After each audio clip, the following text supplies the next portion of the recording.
అంటే గత వారం 10 రోజుల నుండి చూస్తున్నాను. ఆగస్టు 1న తీర్పు రావడం, సుప్రీంకోర్టు తీర్పు. ఇది అసలు సుప్రీంకోర్టు తీర్పే రాజ్యాంగ విరుద్ధం అని ఒక వర్గం అంటున్నారు. లేదు మా 30 ఏళ్ళ పోరాటానికి ఇది ప్రతిఫలము, దీన్ని మేము ఎట్లాగో చేర్చార్చుకోమని చెప్పేసి ఇంకో వర్గం అంటున్నారు. ఇక మూడో వర్గం ఒకటి ఈరోజు ప్రధానంగా మాట్లాడుతుంది ఏంటంటే ఆ రెండు వర్గాలు మంచిగానే ఉన్నాయి, మాకు అన్యాయం జరుగుతుందని ఇంకొక వర్గం ఇప్పుడు అంటే సోయికి వచ్చిన విషయంగా అయితే కనబడతాం. ఇన్ని రోజుల పాటు అవుతుందో కాదో ఏమైపోతాం పై అనుకున్న పరిస్థితులు ఉండి ఈరోజు మా వాటా మాకు కావాలని చెప్పేసి అనుకునే పరిస్థితి వచ్చింది. అంటే నేను ముఖ్యంగా మనం మాట్లాడుకునేటువంటి ముందు సుప్రీంకోర్టు ఇచ్చినటువంటి తీర్పు అనేది రాజ్యాంగబద్ధమా రాజ్యాంగ విరుద్ధమా, దాన్ని మీరు ఎట్లా అంటారు? అంటే భారత రాజ్యాంగంలో షెడ్యూల్ కులాలకు లేదా షెడ్యూల్ తెగలకు గత కాలంలో ఉన్నటువంటి ప్రాచీన కాలంలో ఎప్పుడు కులం వచ్చిందని చెప్పడం చారిత్రకంగా చాలా కష్టం. కానీ ఈ దేశంలో ప్రపంచంలో ఎక్కడ లేని ఒక సంక్లిష్టమైన సామాజిక వ్యవస్థ నిర్మాణమైన మాట వాస్తవం. అదే కుల వ్యవస్థ. ఈ కుల వ్యవస్థ ద్వారా బ్రాహ్మణ, క్షత్రియ, వైశ్య వరకు సామాజిక, ఆర్థిక, రాజకీయ రంగాల్లో వాళ్లకు అనేక రకాలైనటువంటి వెసులుబాటు లేదా ప్రయోజనాలు కల్పించుకొని శూద్రులు లేదా అతిశూద్రులు, ఈ శూద్ర అతిశూద్ర అనే పదాన్ని కూడా పూలే గారు ప్రధానంగా చర్చలోకి తీసుకొచ్చినారు. శూద్రులన్నా అతిశూద్రులన్నా, శూద్రులు అంటే ప్రధానంగా శారీరక శ్రమను చేసేటువంటి ప్రజా సమూహంగా చూడవచ్చు. అంటే వ్యవసాయ రంగం కావచ్చు, ఉత్పత్తి రంగంతో ముడిపడి ఉన్న ప్రజా సమూహాన్ని శూద్రులు అని చాతుర్వర్ణ వ్యవస్థలో భాగంగా అన్నారు. అంటే ఈ ఋగ్వేదంలో ఉన్నటువంటి పురుష స్తృత్వంలో భాగంగా బ్రహ్మ తల నుంచి బ్రాహ్మణులు పుట్టారని, భుజాల నుంచి క్షత్రియులు, తొడల నుంచి వైశ్యులు, బ్రహ్మ పాదాల నుంచి శూద్రులు పుట్టారనేటువంటి ఒక బ్రాహ్మణీయ మైథాలజికల్ ప్రకారం అది. సరే, ఎలా పుట్టాది అనే చర్చ పెద్దది, దానిలోకి పోకుండా ఆ పై 3 వర్గాలకు సేవ చేసే వాళ్ళని శూద్రులు అన్నారు. ఈ చాతుర్వర్ణ వ్యవస్థలో భాగం కాకుండా ఈవెన్ శూద్రులు కూడా చేయడానికి నిరాకరించినటువంటి మరికొన్ని పనులు చేయడానికి తయారు చేసుకున్నటువంటి ప్రజా సమూహమే ఆనాడు పంచమవర్ణం అన్నారు, అతిశూద్రులు అన్నారు. పేరు ఏదైనప్పటికీ ఆధునిక కాలం వచ్చేసరికి వాళ్ళని షెడ్యూల్ కులాలు అని డాక్టర్ బాబాసాహెబ్ అంబేద్కర్ ప్రతిపాదించింది. అసలు ప్రారంభంలో బాబాసాహెబ్ అంబేద్కర్ వాడినటువంటి పదం డిప్రెస్డ్ క్లాస్, అణిచివేతకు గురైనటువంటి ప్రజా సమూహం అన్నాడు. రాజ్యాంగం 1950లో అమలులోకి రావడానికంటే ముందు, దేశానికి 1940లో స్వాతంత్రం వచ్చిన తర్వాత ఈ సమాజాన్ని, అంటే భారతదేశం అనేది ఆధునిక కాలంలో ప్రజాస్వామిక దేశంగా నిర్మించడానికి కావలసిన అనేకమైనటువంటి చేర్పులు మార్పులు చేసే క్రమంలో రాజ్యాంగం నిర్మించబడ్డది. దాంట్లో తరతరాలుగా అణచివేతకు, దోపిడీకి గురైనటువంటి అత్యంత వెనుకబడ్డటువంటి ప్రజా సమూహాలు ఏదైనా ఉందంటే దేశంలో షెడ్యూల్ కులాలు, షెడ్యూల్ ట్రైబ్స్. ఆ తర్వాత కాలంలో ఇవాళ మనము అదర్ బ్యాక్వర్డ్ క్లాస్ అంటున్నాం, ఓబీసీ. మామూలు భాషలో చెప్పాలంటే బహుజన సమూహాలు. సో ఈ 3 వర్గాలను ఆర్థికంగా, రాజకీయంగా, సామాజికంగా పై స్థాయిలో ఉన్నటువంటి సమూహాలతో కలపడం కోసము ఏం చేస్తే బాగుంటుందని ఆలోచన చేసినప్పుడు ఆలోచనలు వచ్చిందే రిజర్వేషన్.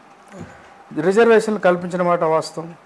1950లో భారత రాజ్యాంగం అమల్లోకి వచ్చినప్పటి నుంచి రిజర్వేషన్లు ఈ దేశంలో కేటాయించారు రాజ్యాంగబద్ధంగా. కానీ వాస్తవానికి పాలకులు దాని పట్ల అంత శ్రద్ధ వహించలేదు.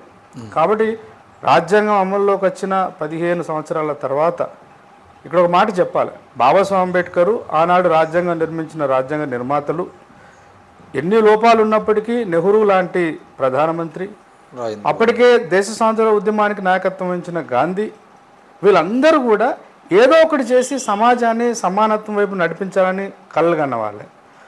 అయితే అందుకే రాజ్యాంగంలో రిజర్వేషన్ రూపంలో అవకాశాలు వచ్చినాయి. అవకాశాలు పేపర్ మీద ఉన్నాయి, కానీ ఉద్యోగ రంగంలో కావచ్చు, విద్యారంగంలో కావచ్చు, రాజకీయ రంగంలో కూడా చాలా చర్చ ఉంది. నేను ఎప్పుడైనా సందర్భం వస్తే మాట్లాడతాను. వీటి అవకాశాలు కల్పించి దాదాపు 15-20 సంవత్సరాలు అన్ని స్థాయిలో దాన్ని అమల్లో పరచలే.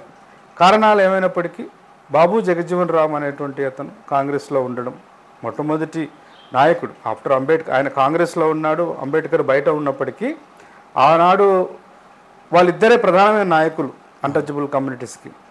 ఆయన చొరవ వల్ల కావచ్చు, ప్రజా ఉద్యమాల చొరవ వల్ల కావచ్చు, రిజర్వేషన్లు 60 నుంచి మెల్లమెల్లగా ప్రారంభమైనవి. ముఖ్యంగా 4th క్లాస్ ఎంప్లాయీస్ అంటే రైల్వే డిపార్ట్మెంట్ కావచ్చు, పోస్టల్ డిపార్ట్మెంట్ కావచ్చు, కేంద్ర ప్రభుత్వ ఆధీనంలో ఉన్న రాష్ట్ర ప్రభుత్వ ఆధీనాల్లో ఉన్నటువంటి అన్ని ప్రభుత్వ వ్యవస్థల్లో కింది స్థాయి ఉద్యోగులుగా ఈ ఎస్సీ ఎస్టీలకు అవకాశం ఇవ్వడం మొదలుపెట్టినారు.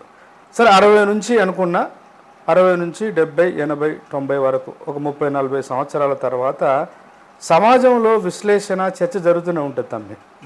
అయితే కేటాయించబడ్డ 15% అనేటువంటిది మొత్తం దేశానికి సంబంధించిన శాతం. అది మొత్తం దేశ జనాభాలో ఆనాడు రాజ్యాంగం రాసే సమయానికి 15% షెడ్యూల్ కులాలు ఉన్నారని దాని నిర్ధారణ. ఒక్కొక్క రాష్ట్రంలో ఆ జనసంఖ్యను బట్టి కూడా రిజర్వేషన్ పెరగడం తగ్గించడం కూడా ఉంది.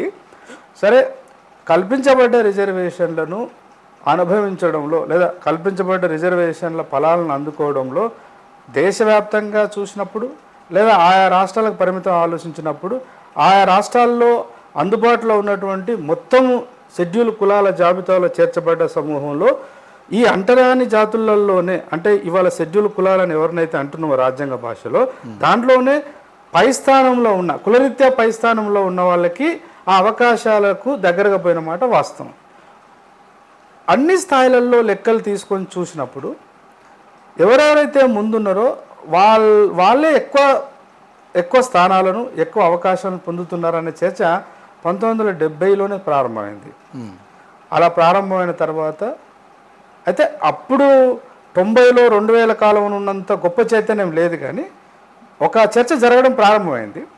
సరే, ప్రభుత్వాలు అప్పుడు 1950 నుంచి 40 నుంచి దాదాపు 70-75 వరకు కూడా ఈ దేశంలో పార్లమెంటరీ రాజకీయ వ్యవస్థ ఉన్న పార్లమెంటరీ ప్రజాస్వామ్యం అనేది ఉన్నప్పటికీ ఆచరణలో సింగిల్ పార్టీ డామినెంట్ పాలిటిక్సే ఉన్నాయి. కాంగ్రెస్ రాష్ట్రాలలో కాంగ్రెస్ అధికారం ఉండేది, దేశంలో కాంగ్రెస్ ఒక 2-3 రాష్ట్రాలు, ఒకటి కేరళ, వెస్ట్ బెంగాల్ లాంటి ప్రాంతాలు తప్ప అక్కడ కమ్యూనిస్టు ప్రభుత్వాలు ఏర్పడ్డప్పటికీ. సో ఈ కాంటెక్స్ట్లో ఈ అవకాశాలు పొందడంలో ఈ తేడా ఉందనేటువంటి చర్చ అప్పుడు ప్రారంభమైంది. ప్రారంభమైన తర్వాత ఈ ప్రారంభం కావడానికి నేను యాజ్ ఎ పొలిటికల్ సైన్స్ స్టూడెంట్గా 2 ప్రధాన కారణాలని అనిపిస్తుంది నాకు.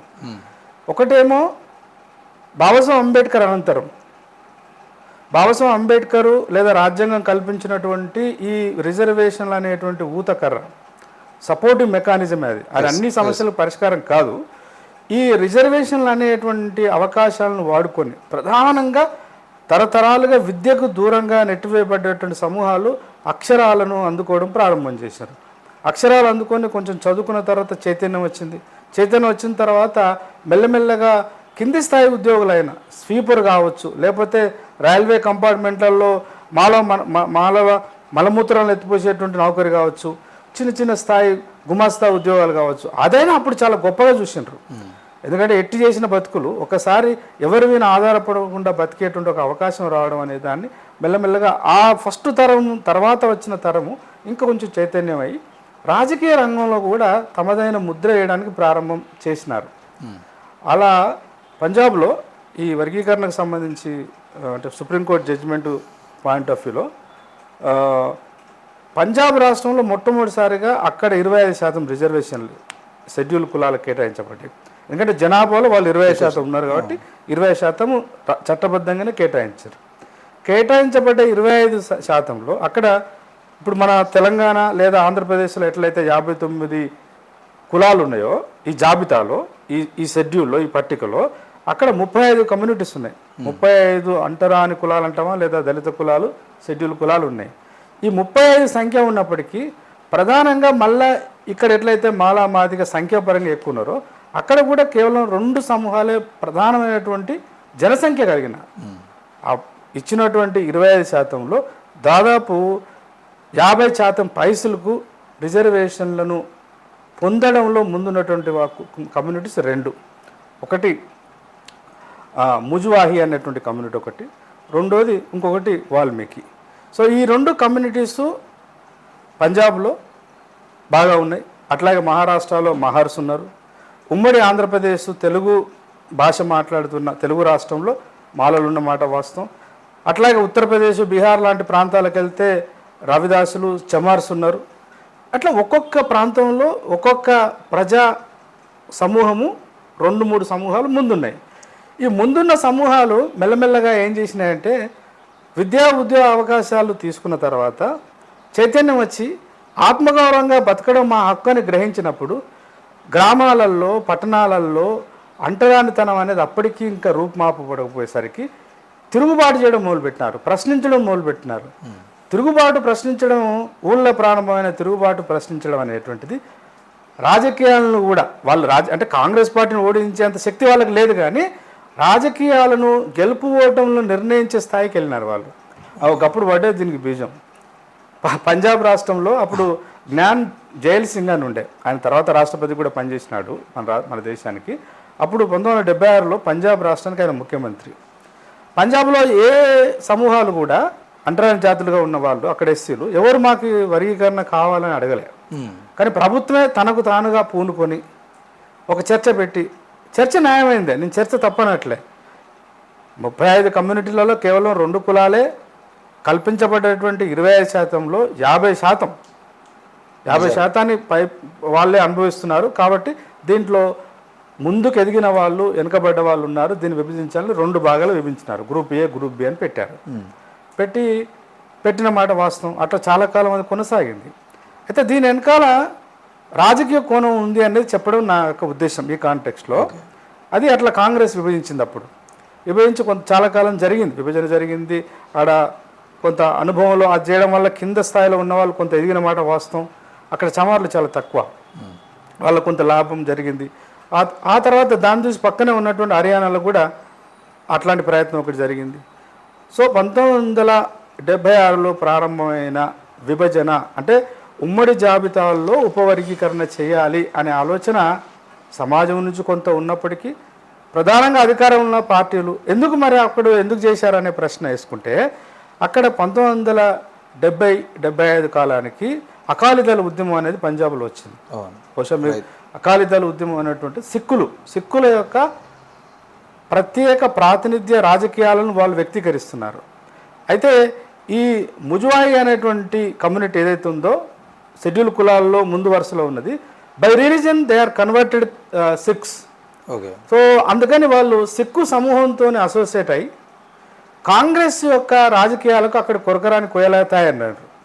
కాబట్టి అటు అకాలీదళ రాజకీయాలను కొంచెం తగ్గించాలన్నా, కాంగ్రెస్ యొక్క రాజకీయ స్థిరత్వాన్ని కాపాడుకోవాలన్నా, వీళ్ళకున్న స్థిరత్వాన్ని వీళ్ళలో ఒక విభజన తీసుకొస్తే ఆ మేరకు ఇక్కడ విభజన వచ్చిన తర్వాత అలజడి జరిగి వీళ్ళు ఈ సమస్యను పరిష్కరించుకోవడంలో కొంత బిజీ అయిపోతారని బహుశా అట్లా ఆలోచించి కాంగ్రెస్ ఆ ప్రయత్నం చేసి ఉంటుంది.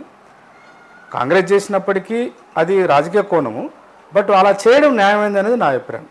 ఏ కారణాలు ఏమైనా కానీ కింద ఉన్నటువంటి ఒక 35 కులాలకు కేటాయించినటువంటి 25% రిజర్వేషన్ని కేవలం 1-2 వర్గాలే అనుభవించడం కూడా అదంత సబమైనటువంటి కాదు. అట్లా ప్రారంభమై హర్యానాలో వచ్చింది. ఆ తర్వాత ఉత్తరప్రదేశ్కు రాజ్నాథ్ సింగ్ గారు ముఖ్యమంత్రిగా ఉన్నప్పుడు బీజేపీ ఆయన ఉత్తరప్రదేశ్లో ప్రయత్నం చేసిండు, బీహార్లో కూడా అట్లాంటి ప్రయత్నం చేసింది. సో 1976-78 నుంచి ప్రారంభమైనటువంటి ఈ చర్చ దేశవ్యాప్తంగా కూడా చర్చ జరగడం ప్రారంభమైంది.